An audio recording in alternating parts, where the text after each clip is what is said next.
எல்லோருக்குமே குழந்தைகள்கிட்ட பாசமாக பொறுமையாக இருக்கணும்னு ஆசையாக இருக்குதுங்க. ஆனால் என்ன செய்கிறது, குழந்தைங்க நமது உணர்வை தூண்டி விட்டுறாங்க, கோபத்தை தூண்டி விட்டுறாங்க. ஆக நம்ம பல வேளைகளில் குழந்தைகள்கிட்ட திட்டுறோம், அடிக்கிறோம். அந்த சூழலே ஒரு மாதிரி கசப்பான சூழலாக மாறி போகுது. ஆனாலும் இது தப்புன்னு நமக்கு தெரியுது. குழந்தைகளை வேகமாக அடிச்சுக்கிட்டு அப்புறம் இருந்து அழுகிறோம், அல்லது அதை நினச்சி வருத்தப்பட்டுக்கிட்டே இருக்கிறோம். நடந்த ஒரு நிகழ்ச்சியை நம்மளால் மாற்ற முடிகிறது இல்லையே. அதுவும் அந்த 1.5 வயசுல இருந்து ஒரு 4 வயசு வரை உள்ள குழந்தைகளை சமாளிக்கிற தாய்மார்களுக்கு இது பெரிய கவலையா இருக்குதுங்க. ஆக இதை நம்ம மையப்படுத்தி சிந்திக்கலாம். எப்படி பொறுமையா கோபப்படாத ஒரு தாயா இருக்கிறது, கோபப்படாத ஒரு அம்மாவா எப்படி இருக்கிறது அப்படிங்கிறதுக்கு உளவியல்ல நிறைய டிப்ஸ் அண்ட் ட்ரிக்ஸ் இருக்குதுங்க. ஆனா முதல்ல மாற வேண்டியது நம்முடைய மனசுங்க. திங்கிங் மாறணும். குழந்தைகள் மாறாதுங்க. குழந்தைகளுடைய இயல்பு அப்படிதான் இருக்கும். நம்ம எப்படி பொறுமையா அந்த சூழலை கையாளணும் அப்படிங்கிறதுக்கு நம்முடைய மனம் பக்குவப்படணும். கவிஞர் கலீல் ஜிப்ரானுடைய வரிகளை எப்பவுமே ஞாபகம் வச்சுக்கணுங்க. உங்கள் குழந்தைகள் உங்கள் குழந்தைகள் அல்ல, அவர்கள் உங்கள் வழியாக இந்த உலகிற்கு வந்தவர்கள் அப்படி சொல்லுவார். இந்த உண்மையை நம்ம தமிழ் சமூகமும் ரொம்ப காலமாகவே உணர்ந்து வச்சிருந்ததுங்க. குழந்தைகள் நம்முடைய குழந்தைகள் இல்லை அப்படிங்கிற ஒரு உணர்வு தமிழ் சமூகத்தில் இருந்தது. அந்த குழந்தைகளுக்கு பேர் வைத்த அந்த முறையை பார்த்தாலே அது புரியும். எல்லா சமூகத்திலும் எல்லா சமயத்திலும் அந்த வழக்கம் இருந்தது. பிச்சையாண்டின்னு வச்சிருப்பாங்க, அந்தோணி பிச்சைன்னு வச்சிருப்பாங்க, அல்லா பிச்சைன்னு வச்சிருப்பாங்க, சாமி பிச்சைன்னு வச்சிருப்பாங்க. இந்த பிச்சை அப்படிங்கிற வார்த்தை எதை குறிக்குது அப்படி சொன்னா, இது கடவுள் எனக்கு போட்ட ஒரு பிச்சை, ஒரு வரம். அப்படிதான் நமது முன்னோர்கள் குழந்தைகளை பார்த்தாங்கங்க.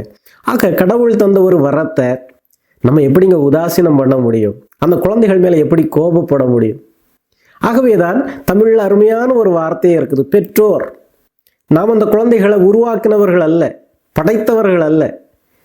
கடவுளிடமிருந்து அந்த குழந்தைகளை நாம் பெற்று இருக்கிறோம். ஆக ஒரு வரங்க.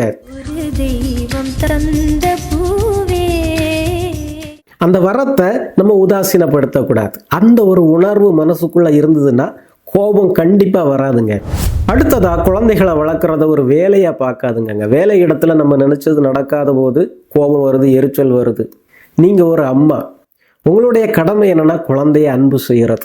பல நேரங்களில் பாருங்க, நமக்கு எரிச்சல் தர்றது பொருட்களாக தான் இருக்கும். பொருட்கள் கலைச்சி போட்டுடுறான் குழந்தை, பொருட்களை உடைச்சிடுறான், பொருட்களை வீசுறான். இப்படி பொருட்கள் தான் சொல்லுவோம்.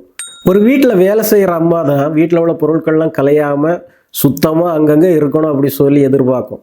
இந்த மாதிரி ஒரு வேலைக்கார மனநிலையை விட்டுக்கிட்டு குழந்தை எப்படி இருந்தாலும், குழந்தை அடம்பிடிச்சாலும், கோபப்பட்டாலும், பொருட்களை தூக்கி வீசினாலும் அந்த சூழல்ல அந்த குழந்தைய அன்பு செய்யறது தான் ஒரு தாயினுடைய கடமை.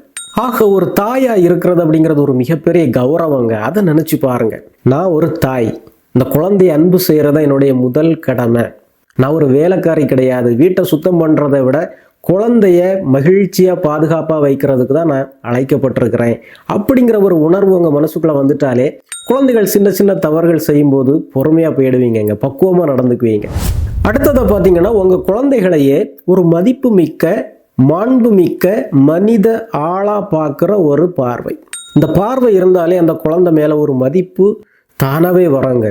உங்க குழந்தை இப்போ குறும்பு செய்துகிட்டு இருக்கலாம், பொருட்களை தூக்கி அங்கங்க வீசலாம், உங்களுக்கு பிடிக்காத நிறைய சேட்டைகளை செய்யலாம். ஆனாலும் அந்த குழந்தை வளர்ந்த பிறகு எப்படிப்பட்ட ஆளா மாறும்னு நமக்கு தெரியாதுங்க. நம்ம இப்போ வியந்து பார்க்குற பல ஆராய்ச்சியாளர்கள், அறிவியலாளர்கள், மிகப்பெரிய சமூக தலைவர்கள் எல்லோருமே சின்ன வயசா இருக்கும்போது அவங்க அம்மா கையில இப்படி விளையாடினவங்க தான்.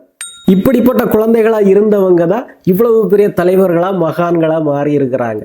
அதே போல உங்க குழந்தைய பாருங்கங்க. நாமே சல்யூட் பண்ற அளவுக்கு அவங்க ஒரு பெரிய இராணுவ வீரர்களா வரலாம், ஒரு அரசியல் தலைவர்களா வரலாம், ஒரு சமூக சீர்திருத்தவாதிகளா வரலாம், பெரிய கலைஞர்களா வரலாம். ஆக அந்த குழந்தைகள்கிட்ட இருக்கிற அந்த மாண்பை, ஒரு மிகப்பெரிய மனிதராக உருவாகிறதுக்குள்ள சக்தி அவர்களுக்குள்ள இருக்கிறத நீங்க பார்க்கணுங்க.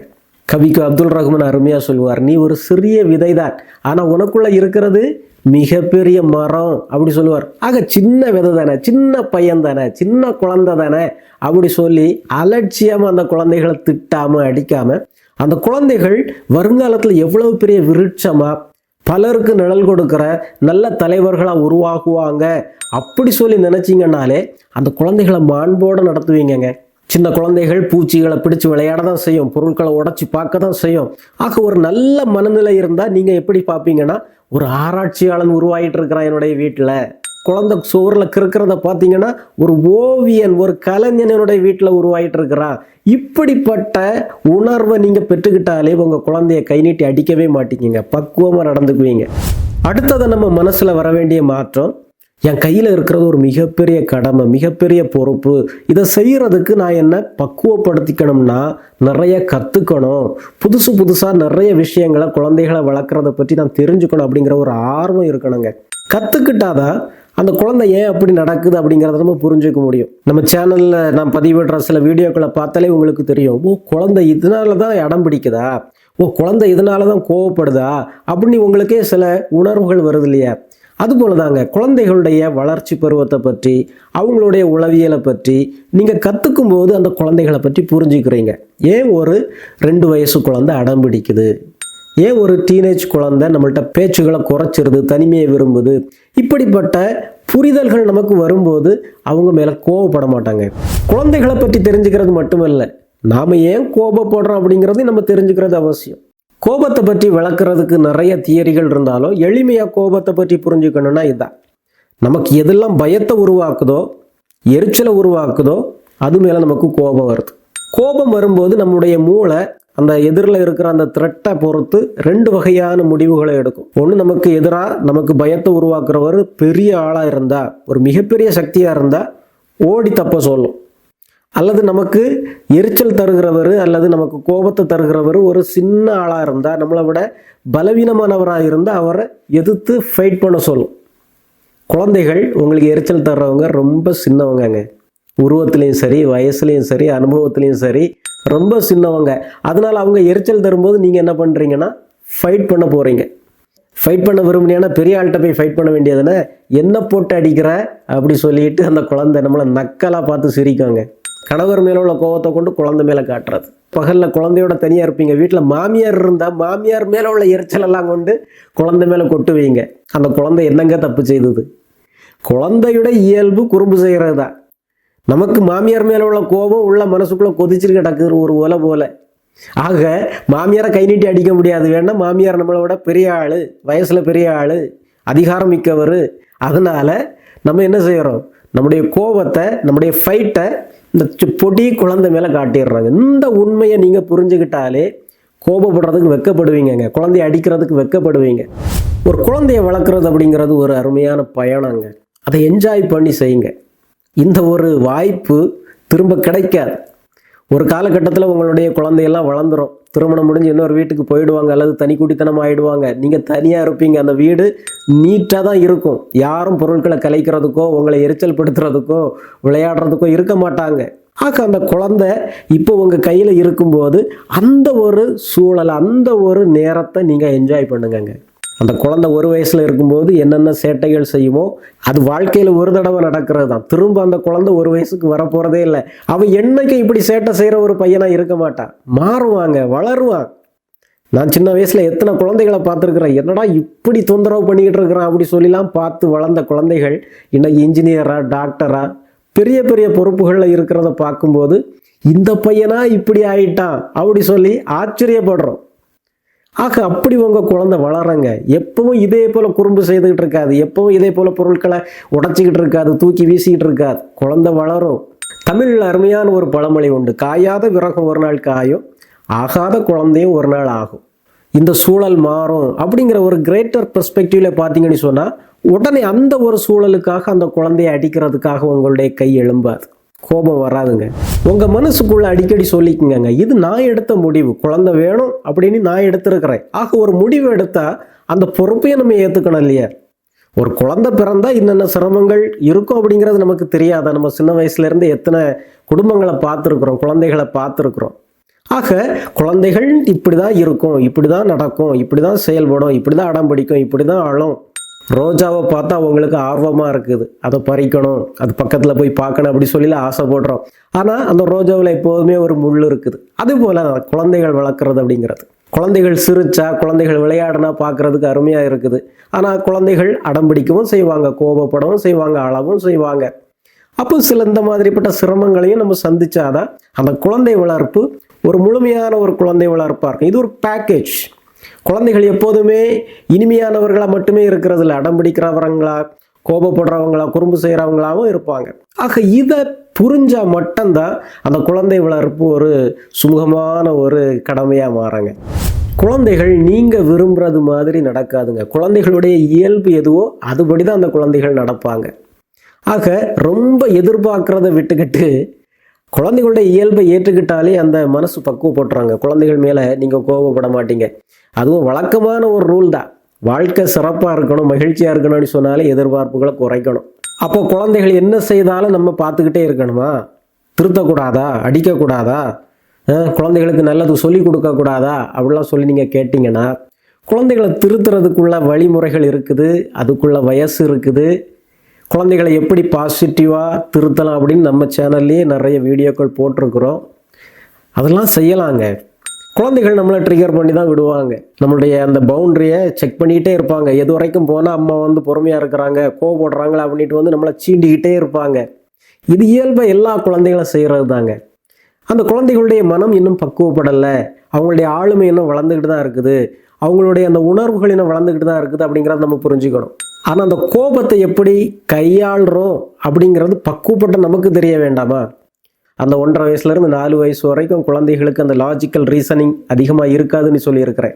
குழந்தைகள் விரும்புகிறத செய்கிறதுக்கு ஆசைப்படுவாங்க, பொருட்களை தூக்கி எறிவாங்க, கலைச்சி போடுவாங்க, உங்களை அடிப்பாங்க, அடம் பிடிப்பாங்க. குழந்தைகள் அப்படி தான் இருப்பாங்க. என்ன பிள்ளையா இருக்குது, எனக்கு நீ வாச்சிருக்குது பாரு, ஒரு நேரம் சும்மா இருக்க விடுதா அப்படி சொல்லி புலம்பிக்கிட்டே இருக்காம குழந்தைகள் இருக்கிற வீடு இப்படிதான் இருக்கும் அப்படிங்கிற ஒரு உண்மையை, ஒரு யதார்த்தத்தை ஏத்துக்கங்க. அடுத்ததை பார்த்தீங்கன்னா, நான் நல்லா இருந்தாதான் என்னுடைய குழந்தைய நல்லபடியாக கவனிச்சுக்க முடியும், நான் பக்குவமா இருந்தாதான் என்னுடைய குழந்தைய கோவப்படாம வளர்க்க முடியும் அப்படிங்கிற ஒரு உண்மையை அடிக்கடி மனசுக்குள்ள சொல்லிக்கணுங்க. ஒரு குழந்தை நைட்டில் தூங்கலைன்னா எப்படி காலையில் அடத்த எரிச்சலை வெளிப்படுத்துது, அதே போல தான் உங்களுக்கும் தூக்கம் கெட்டு போகும்போது அடுத்த நாள் கோபமும் எரிச்சலும் வரதான் செய்யும். ஆகவே தான் ஒரு டீம் அப்படின்னு சொல்கிறோம். டீம் ரொம்ப முக்கியங்க. குழந்தை வளர்ப்பில் பெரியவங்களுடைய சப்போர்ட் இருக்கிறது, கணவருடைய சப்போர்ட் இருக்கிறது ரொம்ப முக்கியம். கணவர் பகலில் வேலைக்கு போயிட்டாலும் ராத்திரி அவர் திரும்ப வந்த பிறகு அந்த குழந்தைய வளர்க்குறதுக்குள்ள பொறுப்பு அவர் எடுக்கணும். ஆக உங்களுடைய டீமை வளர்க்க வேண்டியது, பக்குவப்படுத்த வேண்டியது ரொம்ப அவசியம். கணவர்கிட்ட சொல்லணும், இதை பாருங்க, குழந்தைய கவனிச்சுக்கங்க, நான் இந்த வேலையை செய்கிறேன் அப்படி சொல்லி அந்த பொறுப்புகளை பகிர்ந்து கொடுத்தாலே வீணா எரிச்சல் பட்டு அந்த குழந்தைய திட்டுறது அடிக்கிறதெல்லாம் ரொம்ப கம்மியாயிடாங்க. வீட்டில் உள்ள பெரியவங்களையும் உதவிக்கு பயன்படுத்திக்கலாம். கண்டிப்பாக வீட்டில் மாமனார் இருப்பாங்க, மாமியார் இருப்பாங்க, அம்மா இருப்பாங்க, அப்பா இருப்பாங்க, மற்ற சகோதர சகோதரிகள் இருப்பாங்க.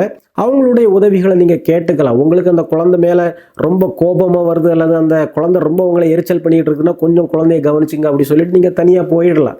கொஞ்சம் ரிலாக்ஸ் ஆகலாம், கொஞ்சம் மூச்சை இழுத்து விட்டு அந்த மனசை சாந்தப்படுத்தலாம். ஆக இதுக்கெல்லாம் கொஞ்சம் பக்கத்தில் உள்ளவங்களுடைய உதவியும் தேவைங்க. அப்படி இருந்தாலே கோபப்படுறது ரொம்ப கம்மியாகும். அப்புறம் ரொம்ப முக்கியங்க, எதிர்மறையாக உங்களை யாரும் இன்ஃப்ளூயன்ஸ் செய்ய விடாதுங்க. வீட்டில் கூட பலரும் உங்களை இன்ஃப்ளூயன்ஸ் பண்ணுவாங்க. குழந்தைய வளர்த்துருக்குற, ஒழுங்கா வளரு, அடிச்சு வளரு, இப்போவே இந்த வயசுலேயே இப்படி பேசுகிறான், இப்படி நடக்கிறான் அப்படி சொல்லிலாம் நிறைய பேர் தூண்டி விடுவாங்கங்க. வீட்டில் உள்ளவங்க மட்டும் இல்லைங்க, இன்னைக்கு யூடியூப்பில் பல மோசமான யூடியூபர்ஸ் குழந்தைகளை பற்றி தவறான நிறைய சிந்தனைகளை நம்ம சமூகத்தில் விதைச்சிக்கிட்டே இருக்கிறாங்க. அன்னைக்கு ஒரு ரீல்ஸ் பார்த்தேன். ஒரு அம்மா சாப்பாட்டில் கை வச்ச உடனே குழந்தை எனக்கு டாய்லெட் வருதுன்னு சொல்லுது. உடனே நான் எப்போ சாப்பிட உட்காந்தாலும் அப்போ தானே டாய்லெட் வருதுன்னு சொல்கிறேன் அப்படி சொல்லி அந்த குழந்தைய போட்டு அடிக்கிறது மாதிரி ஒரு காட்சிங்க. பார்க்குறதுக்கு நகைச்சுவைன்னு நம்ம நினைக்கிறோம். இந்த மாதிரி சின்ன குழந்தைகளை வளர்க்குற பெற்றோருடைய மனசில் இவங்க விதைக்கிற நஞ்சு எவ்வளவு பெருசு அப்படிங்கிறது அவங்களுக்கு தெரிய மாட்டேங்குது. ஆக நம்மளை அறியாமலே அவங்க மனசுக்குள்ளே என்ன சொல்லி தந்துட்டு போயிடுறாங்க, குழந்தைய வளர்க்குறது ரொம்ப சிரமம், குழந்தை வேணும்னே தான் இப்படி சொல்லுது, நம்மளை டிஸ்டர்ப் பண்ணுறதுக்காகவே தான் இந்த குழந்தை இப்படிலாம் செய்துட்டு கிடக்குது அப்படி சொல்லி இயல்பாகவே அந்த குழந்தைகளை திட்டவும் அடிக்கவும் நம்மளை தூண்டி விட்டுறாங்கங்க. ஆக இந்த மாதிரிப்பட்ட ரீல்ஸுகளை அவாய்ட் பண்ணுறது நல்லது. உலகத்தில் குழந்தை இல்லாமல் தவிக்கிற எண்ணற்ற தாய்மாரை நினச்சிக்குங்க. பலருக்கும் கிடைக்காத ஒரு பாக்கியம் உங்களுக்கு கிடைச்சிருக்குது, ஒரு குழந்தைய வளர்க்குறதுக்கான பாக்கியம். அதுவும் சில தாய்மார்களை பார்த்தா மன வளர்ச்சி குன்றிய குழந்தைகளையே எவ்வளவு பக்குவமாக எவ்வளவு பொறுமையாக வளர்க்குறாங்க அப்படிங்கிறத பார்த்தா கண்ணில் இருந்து கண்ணீர் வராங்க. எந்த எதிர்பார்ப்பும் இல்லாமல் குழந்தைகளை வளர்க்குற எண்ணற்ற பெற்றோர் நம்ம கண் முன்னால் இருக்கிறாங்க, பார்க்குறோம். நம்ம குழந்தைகள் அப்படி ஒன்றும் இல்லையே. எத்தனை பெற்றோர் ஆட்டிசம் குழந்தைகளோட, ADHD குழந்தைகளோட, மன வளர்ச்சி இல்லாத குழந்தைகளோட, ஊனமுள்ள குழந்தைகளோட பக்குவமாக மனநிறைவோடு அந்த குழந்தைகளை வளர்க்கும்போது இந்த குழந்தைகளை வளர்க்குறதுக்கு நமக்கு அப்படி என்னங்க வந்தது? ஏன் கோவப்படுறோம், ஏன் எரிச்சலை கொட்டுறோம்? இவ்வளவு நல்ல விஷயங்களை சொல்லி தந்துட்டேன் இல்லையா? இது உங்களுடைய மனசை பக்குவப்படுத்தலைன்னா இப்போ ஒரு ஸ்ட்ரிக்ட் ஆஃபீஸர் போல சரிதானா, உங்களை கட்டுப்படுத்துறதுக்காக நான் சொல்கிற இந்த 2 மனப்பதிவுகளையும் மனசில் ஏற்றிக்கிட்டிங்கன்னா கொஞ்சம் உங்களுடைய கோபம் குறையும். ஒரு சமத்தான அம்மாவாக நீங்கள் நடந்துக்க முடியும். ஒன்று, உங்களை விட பெரிய ஒரு ஆஃபீஸர் அல்லது ஒரு சுப்பீரியர் உங்களை கவனிச்சுக்கிட்டே இருக்கிறாங்க. அந்த ஆள் எப்பவும் குழந்தைய அடிக்கக்கூடாது, திட்டக்கூடாதுன்னு சொல்கிற ஒரு ஆள். அப்படி ஒரு ஆள் உங்களை எப்பவும் கவனிச்சுக்கிட்டு இருக்கிறது மாதிரியே நினச்சிக்குங்க. ஆக குழந்தை மேலே நீங்கள் உடனே கோபத்தை கொட்டுறது, எரிச்சலை கொட்டுறது கொஞ்சம் குறையுங்க. 2வதா, உங்கள் குழந்தையே இன்னொரு ஆளுடைய குழந்தையாக கற்பனை பண்ணுறதுங்க. உங்கள் குழந்தையா இருக்கிறதுனால தான் உரிமையை அடிக்கலாம் போயிடுறீங்க. என் குழந்தைய நான் அடிப்பேன் பிடிப்பேன் உனக்கு என்ன அப்படி சொல்லி தானே பலர்கிட்டையும் சொல்கிறீங்க. அந்த ஒரு எண்ணத்தை மாற்றுங்கன்னு சொல்கிறேன். அது உங்கள் குழந்தை இல்லை, இன்னொரு ஆளுடைய குழந்தை. நான் முதல்ல சொன்னது போல் அது கடவுளுடைய குழந்தை. அது உங்களுக்கு கிடைச்ச ஒரு கிஃப்ட்டு. அதை உடைக்கிறதுக்கோ அதை அடிக்கிறதுக்கோ திட்டுறதுக்கோ உங்களுக்கு உரிமை இல்லை. ஆக இப்படி ஒரு மனநிலையில் நீங்கள் இருந்தீங்கன்னா அந்த குழந்தைய கொஞ்சம் மதிப்பாக நடத்துக்குவீங்க. சரி, பக்கத்து வீட்டு குழந்தை அடிக்கக்கூடாது, பக்கத்து வீட்டு குழந்தை அதை திட்டக்கூடாது. அவங்க பிறகு நம்மள்கிட்ட கேட்பாங்க, ஏன் குழந்தைய நீ எப்படி அடிப்ப அப்படி சொல்லி அவங்க நம்மள்கிட்ட திட்டுவாங்க. அதனால் நம்ம கொஞ்சம் பக்குவமாக இருந்துக்குவோம் அப்படி சொல்லி உங்களுக்கு நீங்களே சொல்லிக்கங்க. ஆக நான் இதுவரைக்கும் சொன்னது உங்களுடைய மனசில் நீங்கள் மாற்ற வேண்டிய சில எண்ணங்கள். இந்த எண்ணங்கள் மாற்றினாலே உங்களுடைய செயல்களில் மாற்றம் வந்துடுங்க. குழந்தைகளை ஓடி போய் அடிக்கவோ திட்டவோ எரிச்சலை கொட்டவோ கண்டிப்பாக செய்ய மாட்டீங்க. மீண்டும் ஒரு நல்ல வீடியோவில் உங்களை விரைவில் சந்திக்கிறேன். நன்றி.